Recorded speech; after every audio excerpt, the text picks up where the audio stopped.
Patuloy umanong pinalalakas ng siyudad ng San Fernando ang mga hakbang upang matiyak ang kaligtasan ng mga mag-aaral maging ng komunidad, kasabay ng mga insidente ng karahasan at banta ng bomb threat. Nagsagawa ng orientation ng DILG City of San Fernando hinggil sa Safer School Zones o SSZ sa mga barangay captains, punong guro at teachers ng iba't ibang paaralan sa lungsod nitong Martes, July 21 sa Heroes Hall.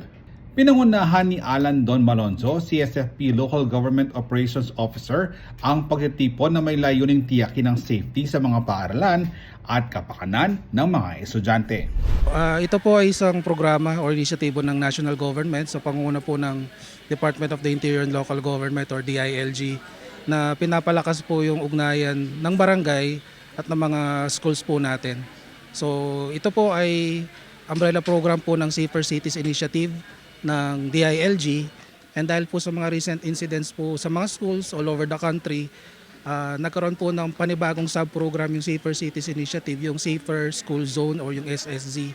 Napapanahon raw ang pagpapatupad ng SSZ, bunsod ng naitalang mga insidente ng pagbabanta sa ilang paaralan sa syudad, ilang araw na ang nakakaraan. Isa rin po sa mga programa ng DILG is the preservation po ng peace and order and public safety. Kaya very relevant po itong programa, at during our discussion with the school principals at mga heads po ng ating mga paaralan, they appreciate the program kasi ginagawa naman ito ng mga punong barangays natin, ang barangay. Pero ngayon po meron pong mga hakbang, may mga particular na kailangan gawin para po hindi lang po ito kumbaga umpisa lang, talagang tuloy-tuloy na ho ito hanggang dahil po may mga reportorial requirements po na kailangan isubmit yung mga barangay. Ito pong Safer School Zone is an extra layer of protection po.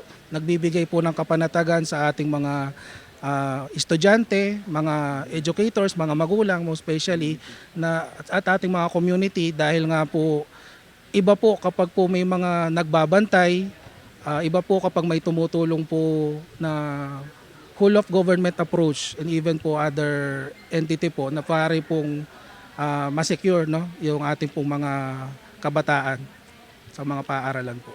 Iigting din ng Memorandum Circular ang ugnayan ng LGU at barangay para sa kaligtasan ng komunidad. Lalong-lalo na po, no, especially sa ating mga public schools, hindi po lahat capable mag-hire ng mga private security guards ho nila.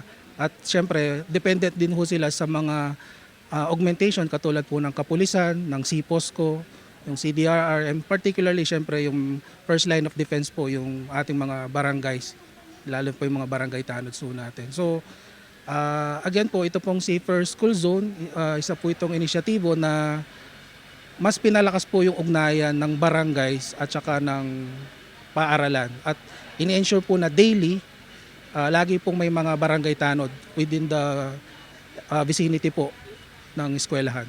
At sa kumpas ng punong lungsod, papakilusin ng mga tanggapan ng LGU, katawang ng kapulisan upang mapigilan ang mga may balak gumawa ng krimen sa mga eskwelahan.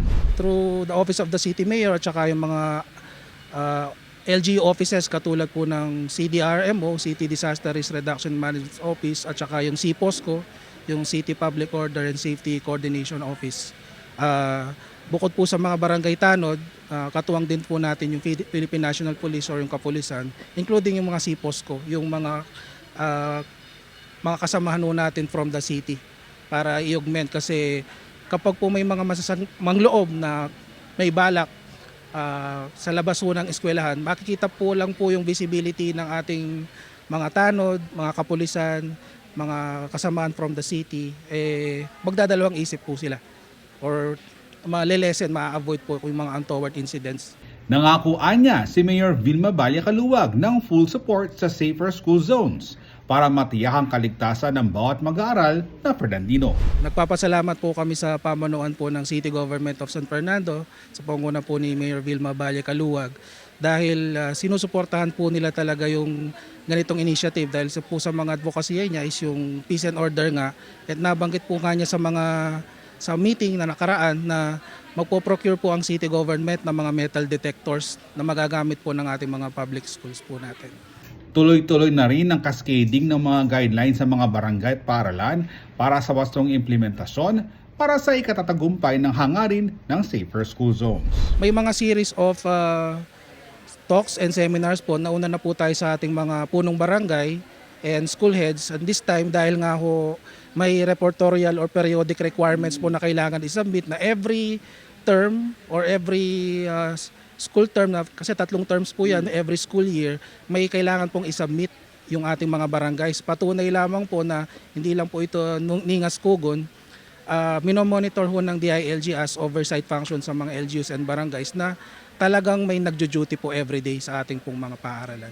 Sa buwan ng pulong ng DILG sa mga barangay secretary sa lungsod ngayong Huwebes, isang SSG sa kanilang napag-usapan. Ako si Jody Dizon Mercado para sa CLTV 36 News.